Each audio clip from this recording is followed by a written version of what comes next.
Hey everybody, Seth Apter here. I'm coming to you from my studio in New York City. Welcome and thank you so much for joining me here on YouTube.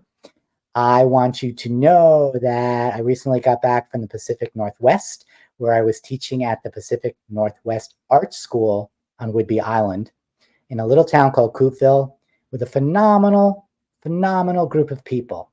It is called Found and Gather. It has been my course that I've been teaching, a 5-day retreat for the last year or so. It will continue into next year being 2025 and probably beyond. And today I want to take you on a little bit of a walkthrough. I'm going to walk you through the sample that I made in advance of the class. And I'm going to walk you through the very little bit I got done as I was demoing in the class. And then as a bonus for those of you who either stay the whole time on this recording or who just go right to the end, I'm going to show you some very special papers, my favorite group of papers that I made while I was there. All right, let's get going. Found and Gathered is a 5-day retreat that is about finding and gathering. So I think of that in many ways. Finding in the sense that you're going to be using found objects. Finding in the sense that as you work through this project and in the class, you may be able to discover and find a little bit more about your artist's voice. Finding yourself in a place that's very different, perhaps, than it typically is if you let yourself go in this class. You're gathering your supplies before the class. You're gathering together as a class. You're gathering where you are taking the class. And the whole notion of this project, I loosely call it a book, is that you are creating from a sense of place. So if you took this class in the Pacific Northwest, where I just taught it, versus in New Mexico, where I taught it earlier this year, you will have made two very different books because the spirit of the location, the community that's there, the materials that you find and gather and purchase while you're there make their way into a book that you could only make in that moment in time. By the by, this project is called On the Occasion of the Reopening of the World. It was made between 2021 and 2023, slowly during the pandemic and coming out of the pandemic. And so finding and gathering, the notion was also that after being closed off, we are all finding each other again and gathering together. So the whole idea behind this is just that we are making a series of booklets and individual and elements that are then wrapped in something. For me, it was just wrapped in this trifold that I made and stitched to add a little bit of a detail on the cover and something that I can wrap around to keep it together. And I'm just going to walk you through and tell you a little bit about this as I go. Let's get you a little closer, maybe even a little closer still. Yeah. So some of the elements in here are individual single pages. And really, if you look at what you see in here, you pretty much see everything that I do with the exception of 3D elements that I do a lot of, because there is collage, there's inking, painting, gel printing, stamping, stenciling, mark making, stitching, addition of fabric. And basically, if you take this class, you get all of that. And then there are the books. For me, I love these loose threads, so you're going to see them everywhere. And the books are small, and they're meant to either be focused on nothing, if you know what I mean, just where the layers take you. They might be abstract, they might not be. They might be very specific and personal to you. Many people in my class at the Pacific Northwest Art School were using the books to share their story and to process. There was a lot of emotion going on. And as you will note, and you will note further along, there is definitely an Asian influence in my work. I love the calligraphy, the language, not necessarily because I don't know what it means, but in terms of the beauty of the marks. This is one of my stencils, and it's my language. This is someone else's language, but what they have in common is this most beautiful sense of mark. So I'm just going to flip through these relatively quickly. Again, here we have an element that is a single piece of bookboard that is layered with stuff, lots of stuff, and always the loose threads and always the red threads. So meaningful for me. This book is my nod to a fabric book. So the class consists of, I would say, primarily of paper, but you can put as much fabric as you want in it. And again, you'll see the influence of other cultures. And all the pages inside are fabric. The pages are stiffened a bit. The fabric is stiffened with the use of my vintage beeswax embossing powder. And the shine is taken away, and I will show you something else later about that. So it ends up being matte rather than shiny. And again, the fabric, this is some echo dyed fabric. It's actually been rusted over, and then some stitching. Again, I am a lover of red thread. And I really love stitching on one side and allowing the stitching to come through on the reverse side, regardless of what it looks like. And often the back is something I like even more than the front. Little bits of collage just to add a focal point. This is an element torn from an old book cloth. And then I always say, and I do always say it, that in my mind, books are the most intimate, or one of the most intimate of art forms, because in order to see it, you have to touch it, you have to open it, you have to feel it, you have to become part of the book. And having interactive elements like pockets and slots just adds to that excitement of the person who might be discovering something that they didn't even necessarily know was there to begin with. I love tabs. I love things that stick off the edge. This is an old vintage file. I have two of them, saving them for special things, and certainly this project was a special thing. There's some mark making that maybe at first glance looks a little bit like stitching. I like to do that. Stitch and faux stitch. And some of the books, they're not bound. These, by the way, are so simply bound. These books that I'm sharing with you are all pamphlet bound. But this is just a little folder or folio, as you can see. Lots of detail. Again, the stitching, you might not notice at first. And then the insides.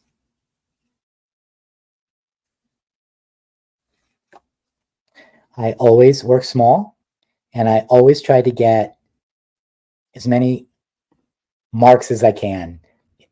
My philosophy is more, little by little. As I was saying to the people in the class, it's about building up the layers slowly. It's not about throwing it on in lots of big marks or lots of thick layers. It's about taking your time. You can't shortchange the building of a layer. And I like to create a little world, a little tiny world on all these small pieces, so that if you look at it on Monday, you see something, and then when you go back to Tuesday, you say, oh, I didn't even notice those are words. That is my thing. A little bit more. Again, these are all these single pieces. They are book boards that have been cut up, taking all the circumstances into consideration, and then worked over. And again with the thread, again with the thread. There's another word there, evidence. And love this book. Again, it's all thready. Thready's a word, right? And this one has a little bit of a different style. The books are all a little different because they morphed with me over 2 years. And so each book reflects a different point in time. You might notice that this book is a little brighter. This one was made later. So this was sort of made as we were moving through the pandemic. And some of these other books that are definitely more focused on sort of darker colors, a little bit more grounded depth relates to earlier in the pandemic.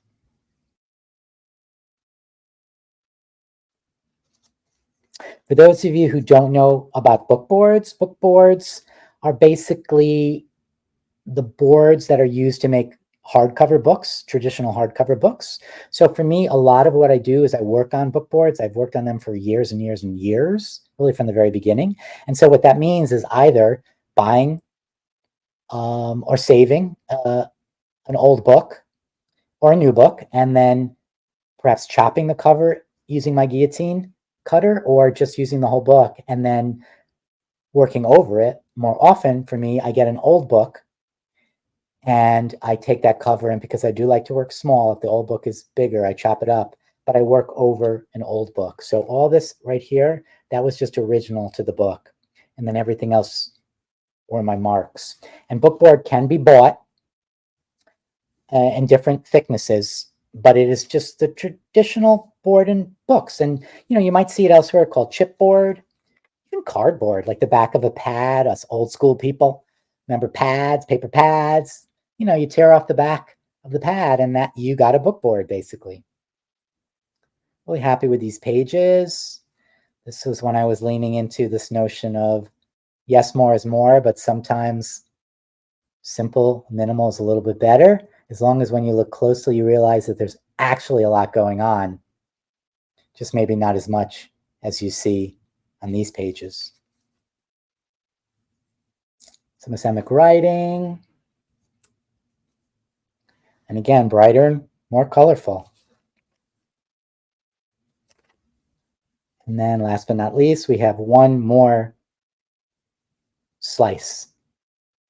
And you might get a little sheen here. Again, this is coated in my vintage beeswax, which is neither vintage nor beeswax, but it is a wonderful product to use.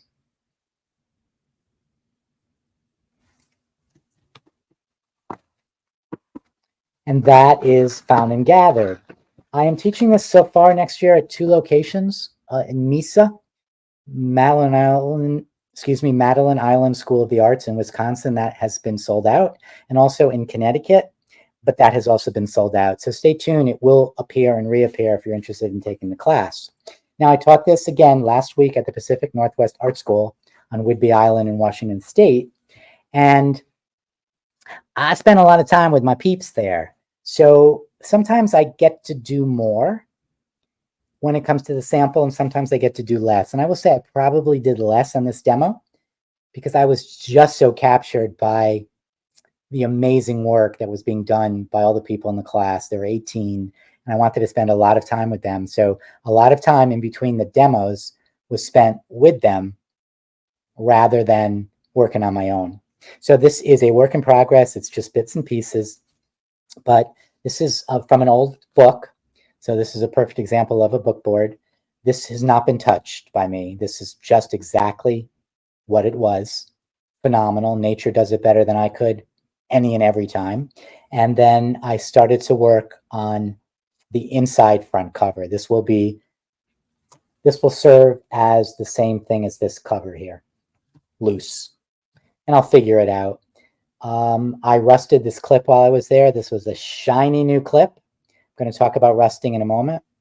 And I'm going to be adding lots of clips and things that are going to hang out over the edge. And this is just an element that I made while I was there, and I kind of liked it. It may go on the cover, it may not, but I thought, let me just clip it there. It gives some spice. Then this is the book that I started, and it is stitched together because I used it to demo the stitching, but it's so not complete. those of you who know Jackie Jimerson, shout out to Jackie. Got to let her know I spoke about her. This was was created using her stencil. Stencil, which I absolutely love. Two of her stencils are hands down some of my favorites. And honestly, I try to mostly use my own products. And sometimes somebody creates something that's so extra special that it gets in the rotation, and Jackie's two stencils did. So this is what the book looks like. It's on some handmade paper that had this most gorgeous edge. And then this is white paper. And this was sprayed with my multiple colors of my dye spray, particularly Rusty Saffron, that's the red, and Sunflower is the yellow, but I think there was honey or coffee as well. And then on the inside, I covered the white with some tissue paper that I had rusted and also sprayed with some of my dye spray, the licorice. And then again, this is just the very beginning, but there's some gorgeous handmade paper that I got from Australia when I was there. It's reading a little lighter on my screen than it is in real life. It actually has a little bit more of a red undertone than you see here.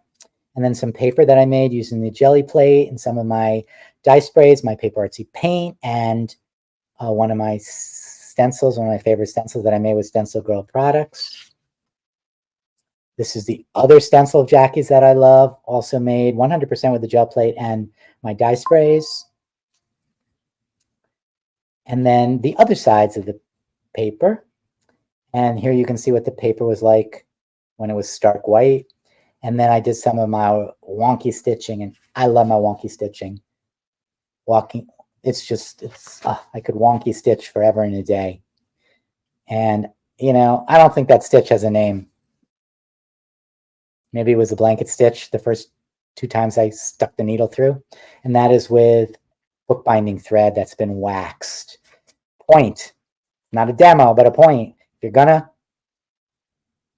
use your thread through paper and hand stitch, you'll want to wax your thread because it's so easy to tear the paper, especially when it's on the edge. All right, we got some tabby things here that are going to pop out. This was handmade paper that I used one of my paper artsy rubber stamps stamped over and over, and then I did some rusting. Just an element. It's begun. This is something I made a long time ago that I thought would work with this. It's a little pocket. And then this is the edge of a brass stencil that I cut down, and then I layered some stuff over it. So we'll find out where that goes, and it may not even go. But I like to collect things along the way as I make something like this. Again, found and gathered. I like to find these things. I like to gather them together. They may or may not make the final product. A little bit more of that. Love this. It's an old, I got this in Portland years ago at Cargo, an amazing store if you've never been there. It is the corner of an old Chinese stencil. And it's very fragile, but it had a little bit of a tab to it. So I added a little bit more cutting, and that will go in there and kind of pop out. Maybe at the top, maybe at the side. You know, we're going to see. And then my second book that I started, but I did not stitch yet together. And very often I suggest to people, if you're going to make these kinds of books, stitch them last so that you can work on them outside the covers. It's just easier to manage and manipulate. And this one, obviously, in contrast to that one, it's got a little bit more darkness. Same stencils used right there, though. And there's been some, hopefully you couldn't quite tell, but fine if you could. This is actually collaged over that element. It kind of maybe looks like there's only handmade marks, but part of what I do in this class is teach people to integrate so that when you add something to the surface, it doesn't look like you've just stuck something on it. Nothing ruins the magic of a collage by putting a little square element on it, gluing it, and leaving it, because that's all it looks like. So we spent a lot of time integrating and sandwiching the layers. Just begun to add some detail, including some of that red thread. This book is a little longer. You know, it's an extra signature, but it's still very small. We got some brightness in the center. I thought that would be a beautiful contrast to the darkness of the earlier pages. We'll see what happens to that. Again, a lot of this was done using my stencils and done on the jelly plate. And then I've just begun, we had a really interesting demo on collaging on something that pulls apart and using the smaller elements. So I've just begun to collage that page and a little bit more. And then my back cover. It's also from a book, an old book. I started to rust it. I will be working with it. It's cut in half, but please note that just because this is my front cover, it doesn't mean my back cover has to match.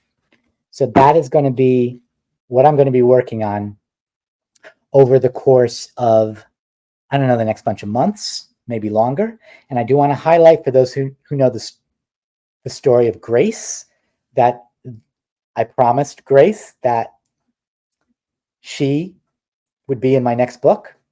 Grace is somebody I serendipitously met at an art show I did, who provided me with some material in the most magic of ways. Actually tore it off the clothes she was wearing, and it's going to go in here to grace this book. All right, last thing I want to show you, and thank you for your patience as we go through this, is I want to show you some of the papers that I made that will become something. And we did a lot of things in this workshop, including some dyeing, mostly tea dyeing. I have a very kind of special new way I'm learning to tea dye. I'm going to work on that and broaden it so I can maybe do a demo on it, or it'll probably be maybe an art salon class. We did a lot of rusting. We bathed things in embossing powder in the vintage beeswax embossing powder. And if you don't know that, that's that. This is the old container. You can look on YouTube. I have several different videos that show how to use it in just some of many ways. But amongst the most favorite things I love to do is these papers. So I just want to show you a little bit, and then we'll close up. But this is some old vintage paper that has almost tissue-like. You can see how brittle it is. You can see how it's probably been eaten by, I'm assuming, some bugs along the way, and it's been beautifully rusted. I rust, by the way, I don't have it. Oh, maybe I do. So now I don't have it in front of me. I rust the easy way with Paper Artsy rusting powder. If you're not familiar with that product, you can find it in my shop. It's very easy. And if you want to see what it's all about, when you get to that item in my shop, you can click on the link that'll take you to my free Facebook demo. I do want to make mention, a lot of people can't seem to find it in my shop. I have a shop section that I call the Emporium, and that is the one section in my shop that includes items from people other than myself. And it's divided into further, there's paper, and there's fabric, there's washi and tape. There's a whole bunch of different things, and there's one section on supplies. Don't forget about the supplies. All right, so this is some fabric that has on one side been coated with the vintage beeswax, the other side not. So you see the difference. You see the stiffening that one coat of vintage beeswax gives versus what fabric normally looks like. And after that, it was then rusted. One of the things I want to make mention is when you rust, I want you to note that, yes, I mean, this is amazing. And that's maybe what I'll use, but always look on the reverse side because you never know what you're going to get. And honestly, this is kind of book ready. You know, it folds right there. Somehow I managed to do it halfway and actually make that measuring work since I don't ever measure. But this has potential, my friends. All right, let's add that to the pile. Then this is an element that was embossed, not by me, on a gorgeous sagey handmade piece of paper. I started to paint the back, but it's really the front that I love. And it was smothered in 3 layers of vintage beeswax. Vintage beeswax, in order to get that faux encaustic effect, is very, very shiny. And so I use matte medium to dull it. And it's hard to tell, but this is kind of really thick and rich. And it does have a little bit of a shine, but I really love how that came out. Not quite sure how I'll use that yet. Maybe it'll go in a book, but it may become the beginning of a new art piece. And again, a highlight that all the stuff that I'm doing here, the tea dyeing, the rusting, and the beeswax, they all can be used together.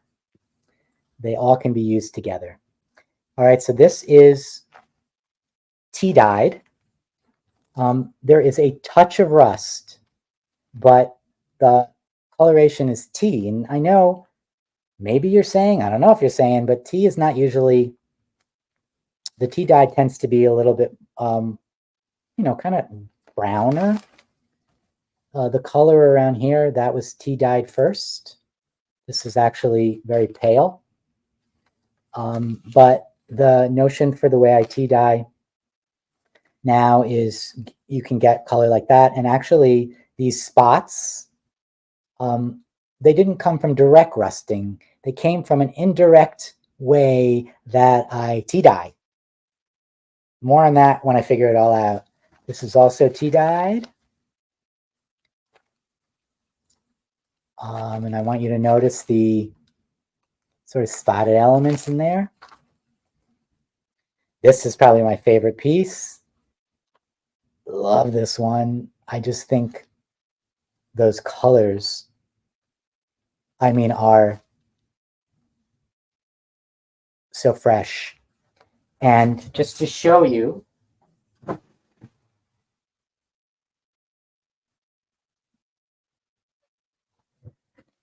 what it started out as, wasn't prepared for this, so I had to reach and find it. Luckily, I found it right away.